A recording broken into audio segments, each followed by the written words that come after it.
중. 공자학원 언론인 엘리트 활용해 한국서 나쁜 영향력 키워. 중국이 한국에서 공자학원 개설 및 운영, 언론사 언론인과의 협력 파트너십, 중국으로 엘리트들 초청 접대 같은 소프트파워 방식으로 한국에서 나쁜 영향력을 확대하고 있다는 미국 연방의회 보고서가 나왔다.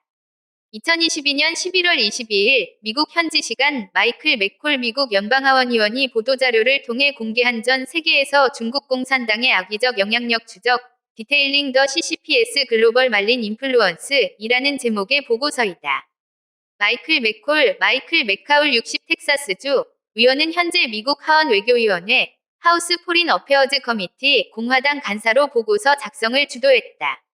이는 본지가 올 들어 한국 내 중국 공자학원을 필두로 차하월학회 같은 이른바 중국의 공공 외교 공세 문제점을 지적한 것과 맥락을 같이 하는 것으로 한국은 물론 미국 입법부와 행정부도 중국이 한국을 겨냥한 공자학원과 언론 엘리트 동원의 위험성을 숙지하고 있다는 증거로 풀이된다.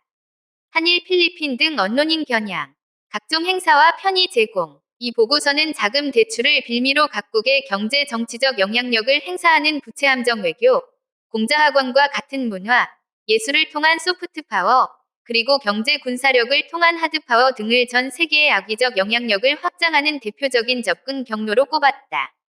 이 보고서는 먼저 중국은 자국 안에서는 언론의 자유와 정보의 자유를 위험한 것으로 분류하고 있지만 전현직 외국 기자들에게는 언론 협력을 가장 해 각종 행사와 편의 제공을 통해 중국의 우호적인 여론을 조성하려 시도하고 있다고 밝혔다.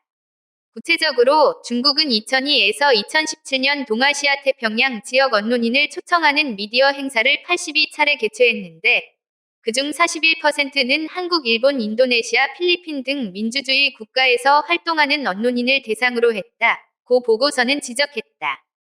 중국은 동아태 국가에서 언론인 교류, 콘텐츠 공유 파트너십, 외부인 기고 및 인터뷰를 통해 자국에 유리한 내러티브 사고방식과 논리를 확산하려 시도한다고 전했다. 2000년부터 2017년까지 중국 국영 언론기관이 동아태 국가 언론사와 맺은 파트너십만 73개에 달하는 것으로 파악됐다. 한일 호주 상대 공자학원 개설 운영 가장 활발. 미국 연방하원 보고서는 공자학원을 중심으로 한 중국 공산당의 공공 외교 공세에도 주목했다. 보고서는 중국이 한국, 호주, 일본 같은 선진 경제 국가에서 다른 지역보다 훨씬 많은 공자학원 개설 및 운영, 자매도시 시스터시티 결연, 고위 인사 공식 방문 등을 했다. 한국, 호주, 일본 3개국은 중국의 공공외교 활동이 가장 많이, 가장 다양하게 벌어진 곳이다고 밝혔다. 중국이 이 3개국을 대상으로 펼치는 공공외교가 공산당 독재 체제에 대한 독립적이고 객관적인 연구와 비판을 봉쇄하는 한편 중국 체제의 우수성을 미화, 홍보하려는 정치적 목적과 의도 아래 악용되고 있다는 것이다. 인도네시아, 말레이시아, 캄보디아 등 인구가 많고 경제 성장이 활발한 동남아 국가를 상대로 중국은 주로 금융협력 같은 방법을 구사했다. 한국 등 고위 인사 엘리트 초청 접대 공세.